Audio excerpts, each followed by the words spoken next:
Ordens a mercado, ordens stop e ordens limitadas. Esses são os tipos de ordens que você pode rotear pelo Profit Chart. Para operar bem e fazer um bom backtesting, é preciso saber como cada ordem funciona.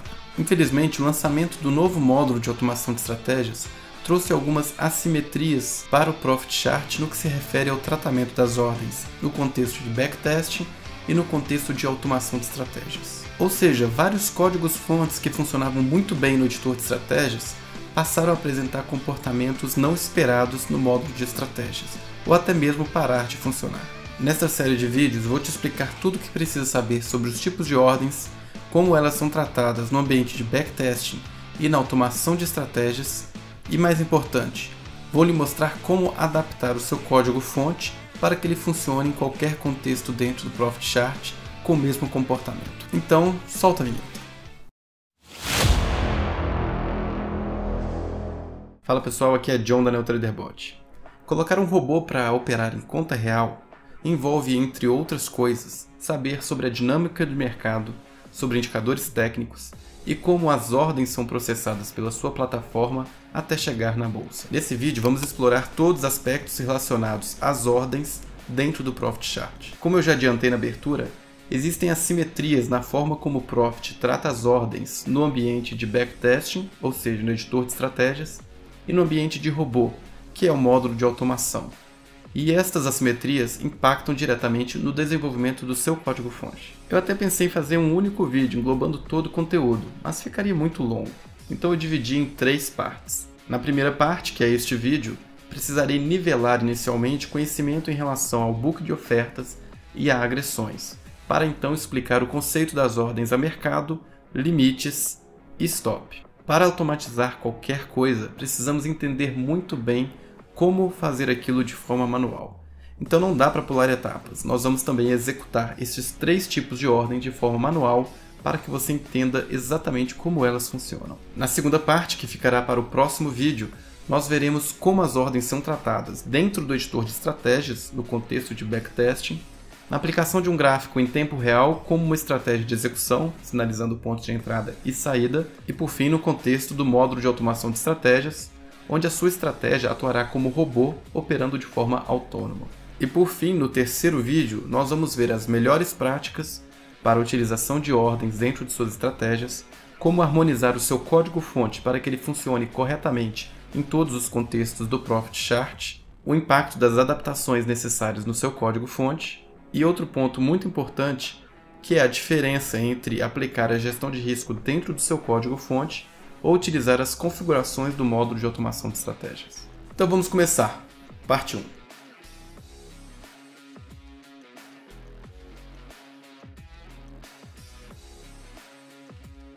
Para entendermos sobre os tipos de ordens, precisamos dar 2 passos atrás e compreender 2 conceitos muito importantes: o book de ofertas e as agressões.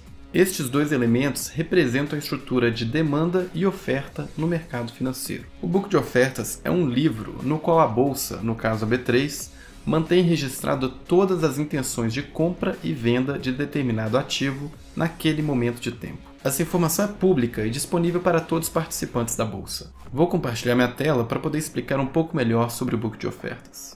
O book de ofertas, também conhecido como livro de ofertas, representa o lado da oferta na estrutura de demanda e oferta do mercado financeiro. Ou seja, nele são registrados todas as intenções de compra e venda dos participantes do mercado. Eu vou dar o exemplo então do ativo dólar futuro, onde a cotação atual do ativo é 5.300 pontos. Observe que a distância mínima entre uma cotação e outra é de 0,5 pontos. Isso é o que nós chamamos de tick. Cada ativo tem um tick diferente. Geralmente para ações, o tick é de 1 centavo. Para contrato futuro de dólar, 0,5 pontos. Para mini índice, contrato futuro de índice, né, tanto mini índice quanto contrato cheio de índice, seria de 5 pontos. Então isso é uma característica do ativo. E como funciona então a demonstração de intenção no book de ofertas?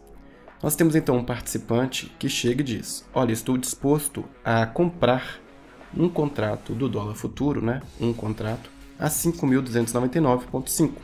E isso é colocado numa fila naquele nível de preço. Então esse aqui vai ser o primeiro participante a ter uma ordem executada se o preço do ativo baixar para 5.299,5. Isso é o que nós chamamos de bid. Então é o maior preço que o mercado está disposto a pagar naquele momento. Na outra ponta, nós temos um outro participante que deseja vender 7 mini contratos do dólar a 5.300,5. Isso é o que nós chamamos de ask. Então é o menor preço que o mercado está disposto a vender. Essa diferença entre o menor preço que o mercado está disposto a vender e o maior preço que o mercado está disposto a pagar é o que se chama de spread. Em mercados muito líquidos, a tendência é que o spread seja de apenas um tick, devido ao volume alto de negociações que ocorre no ativo. Em mercados pouco líquidos, essa distância do spread pode ser maior do que um tick, assim como pode haver consequência na formação do book de ofertas, que veremos a seguir. Então vamos imaginar o seguinte: nós temos registradas várias intenções de compra e várias intenções de venda. Então isso aqui podem ser de vários participantes. Essa intenção de 2 e 3 de compra a 5.299 pode ser de apenas um participante, podem ser duas ordens diferentes. Então, para cada nível de preço existe uma fila de execução. Então aqui vamos pensar que o que está na base tem prioridade. Então se o preço descer para cá, a prioridade é de quem está comprando um contrato, depois quem está comprando 15. E quem quiser comprar nesse mesmo nível de preço vai ser empilhado aqui, formando uma fila neste nível de referência.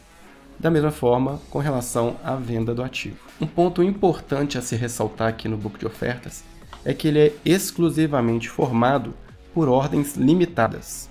Ou seja, todas essas intenções de compra e venda foram ordens limitadas que estão disponíveis neste momento lá na Bolsa de Valores.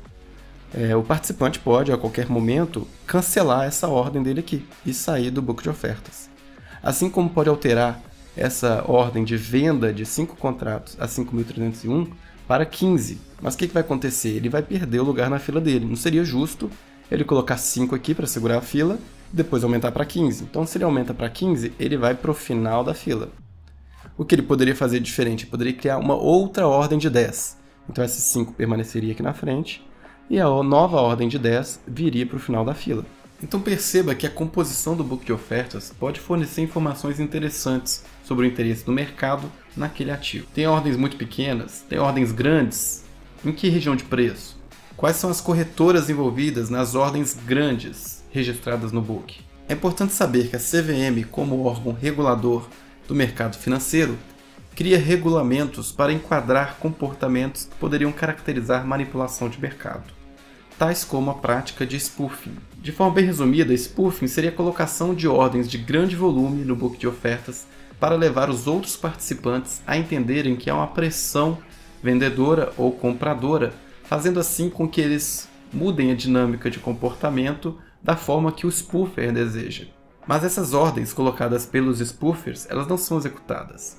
Logo que o mercado começa a andar no sentido desejado, eles vão lá e retiram essas ordens, tentando assim manipular o preço de negociação daquele ativo. Ok, eu acho que você entendeu. É bem simples, tem um livro de ofertas e lá tem registradas as intenções de venda e de compra. É simples, mas dá para complicar um pouquinho mais. Você já deve ter ouvido falar sobre o mecanismo de RLP. O RLP funciona da seguinte forma: os participantes de uma determinada corretora enviam as intenções de compra e venda pela corretora para a Bolsa de Valores. Só que no meio do caminho, a corretora realiza a negociação entre esses participantes sem registrar no book de ofertas. É claro que existe regulação para isso e o RLP não pode prejudicar os participantes do mercado. Mas este é assunto para outro vídeo. Se vocês tiverem interesse em saber mais sobre RLP, deixe seus comentários no vídeo que nós podemos fazer um conteúdo específico. Então vamos prosseguir. Para as negociações acontecerem, é preciso um empurrãozinho.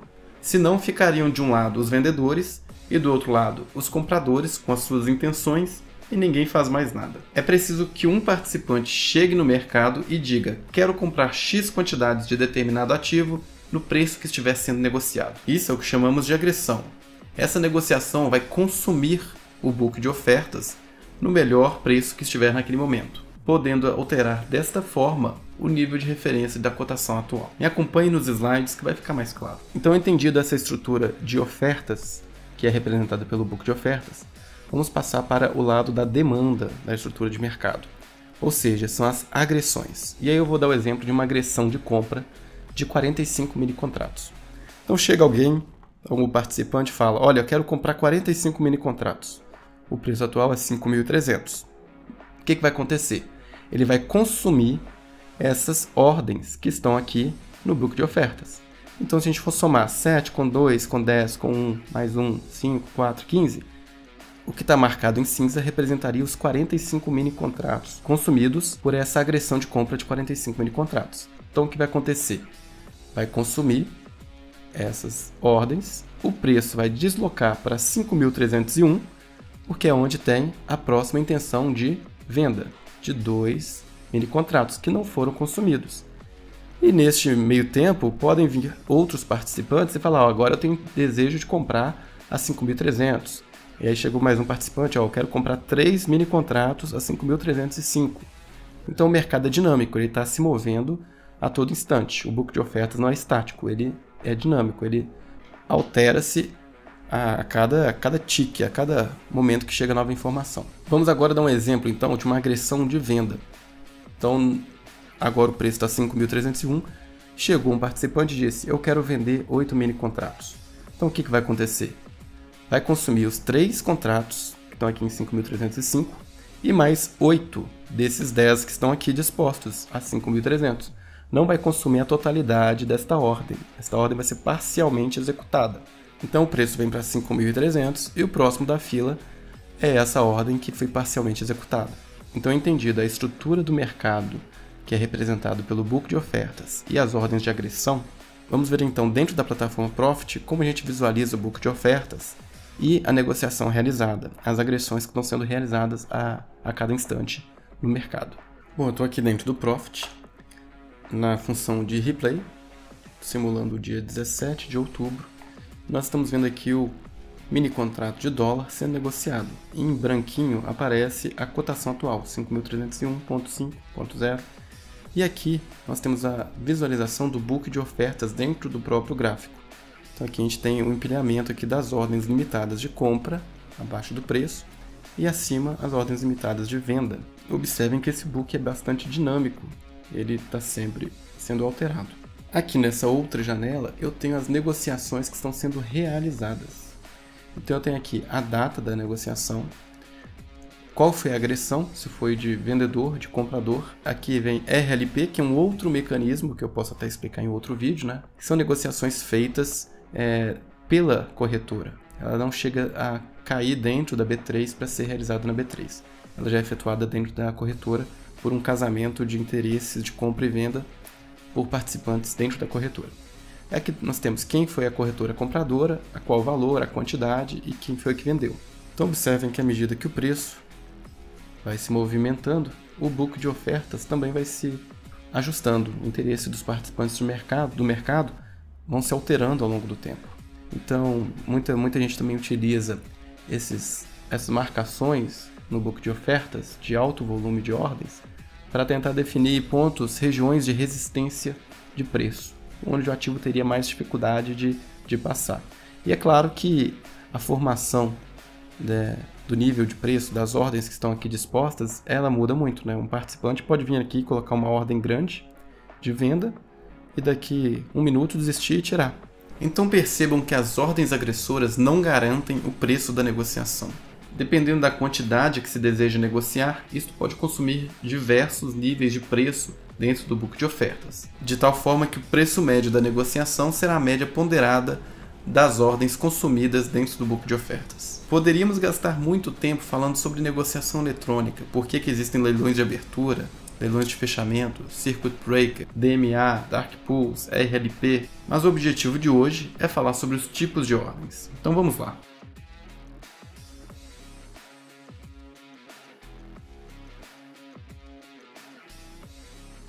As ordens a mercado são do tipo agressoras. Você não determina o preço que deseja negociar numa ordem a mercado.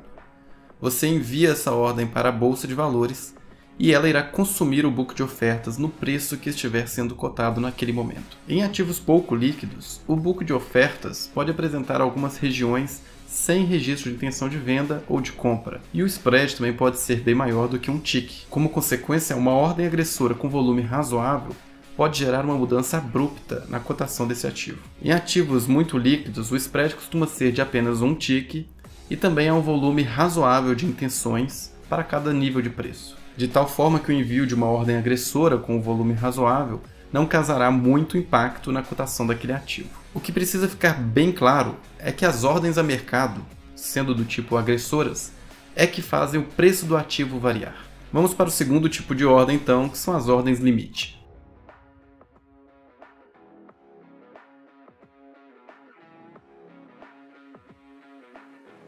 As ordens limite ou limitadas são enviadas à bolsa de valores e compõem o book de ofertas. Só para esclarecer, o book de ofertas é formado exclusivamente pelas ordens limitadas. Então é bem lógico que se o preço está negociado numa determinada faixa, acima daquele valor, nós temos apenas intenções de venda e abaixo intenções de compra. Não tem como você enviar uma ordem limite de compra acima do preço negociado, porque se o preço está sendo negociado abaixo do valor que você deseja comprar, essa ordem limite seria imediatamente executada, o que não faria sentido então ter uma ordem limite registrada no book de ofertas. O raciocínio é análogo quando falamos de ordens de venda. Não tem como você enviar uma ordem limite de venda para a bolsa abaixo do preço de negociação, porque se há interesse de outros participantes de comprar a um preço maior do que a sua ordem limite, ela seria imediatamente executada, não compondo assim o book de ofertas. O que é importante ressaltar sobre ordens do tipo limite é que elas podem ser puladas em gaps de abertura do mercado ou em situações de circuit break. Quando ocorre um circuit break, ou seja, uma variação anormal de cotação de determinado ativo, é interrompida as negociações e abre-se um leilão. Semelhante a um leilão de abertura que pode ocasionar gaps, esse leilão do circuit break pode também causar um gap, pulando assim a sua ordem limite que está registrada no book de ofertas. Mas em situações regulares do mercado financeiro, para que o preço de um ativo passe por uma ordem limitada, ele precisa consumir essa ordem.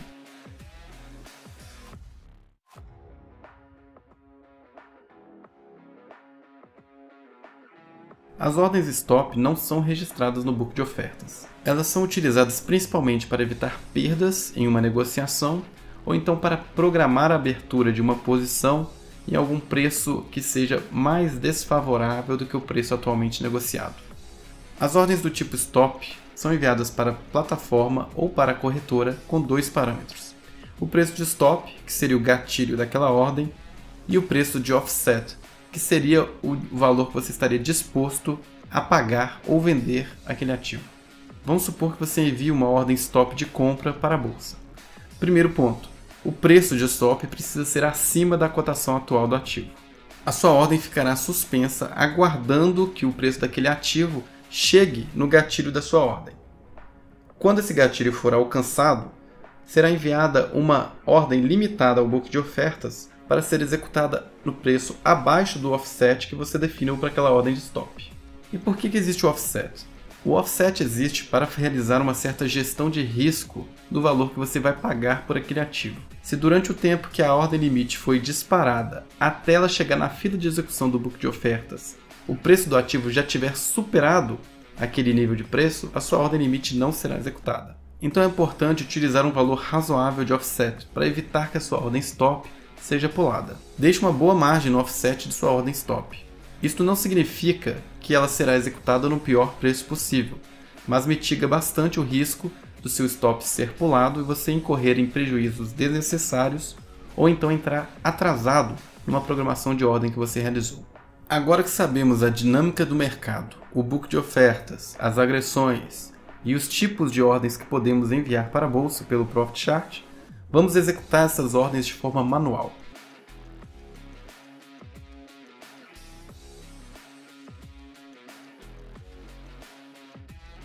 Bom, então para ficar bem claro aqui como funcionam as ordens, eu vou exemplificar como na operação manual, como que a gente coloca as ordens. Então se eu apertar Shift, eu vou disparar uma ordem de compra. Então se a minha ordem de compra estiver acima da cotação atual, isso significa que eu quero esperar o mercado chegar nesse nível de preço para então disparar uma ordem de compra. Então essa ordem de compra será do tipo Stop. Eu vou colocar aqui uma ordem Stop. Então observe que eu estou na fila do nível de preço 5.309. e aqui ela acabou sendo executada. Agora eu estou posicionado em um contrato a 5.309. Se eu colocar Shift aqui e colocar para cima, continua sendo uma ordem de stop. Eu poderia colocar uma ordem de compra também abaixo do nível de negociação no momento. Então ela vai compor o book de ofertas. Então ela vai entrar com uma ordem limitada. Para o preço desse ativo cair para 5.301, ele terá que consumir minha ordem de 5.304 no fluxo regular do pregão. É claro que essa ordem pode ser pulada se houver um leilão, houver um circuit breaker e o valor abrir abaixo do nível da minha ordem. Mas no fluxo regular aqui, para esse nível de preço cair para 5.300, vai ter que passar por essa ordem limitada. Deixa eu cancelar aqui. Se eu apertar Alt, eu vou poder vender, fazer uma venda limitada, compor o book de ofertas, se eu estiver enviando a ordem para o nível de preço acima. Se eu estiver enviando para o nível de preço abaixo, eu estarei fazendo uma ordem stop, ou seja, um gatilho. Se chegar nesse determinado nível de preço, eu vou vender. E como que eu faço para enviar uma ordem a mercado? Eu posso vir aqui nesse painel aqui do Chart Trading e apenas clicar aqui em Compra Mercado. Ele vai emitir, vai fazer uma agressão de compra de um contrato. Então ele vai pegar na cotação que tiver. Eu posso incorrer em spread, por exemplo, até a minha ordem chegar na bolsa, pode ser que chegue uma outra ordem com volume muito alto e a minha acaba sendo executada depois dessa ordem e seja executado num preço bem acima do que eu imaginava. Então isso pode acontecer. Bom, terminamos o primeiro vídeo dessa série e espero que tenham ficado claros os conceitos aqui apresentados. No próximo vídeo vou demonstrar como esses tipos de ordens se comportam no contexto de backtesting dentro do editor de estratégias, bem como no contexto do módulo de automação de estratégias, ou seja, robôs operando de forma autônoma. Você perceberá que existem diferenças significativas que precisam ser tratadas corretamente no desenvolvimento do seu código-fonte. Se está gostando do vídeo, do conteúdo deste canal e conhece pessoas que também se interessam pelo tema, compartilhe a comunidade NeoTraderBot. Nos vemos no próximo vídeo. Abraço!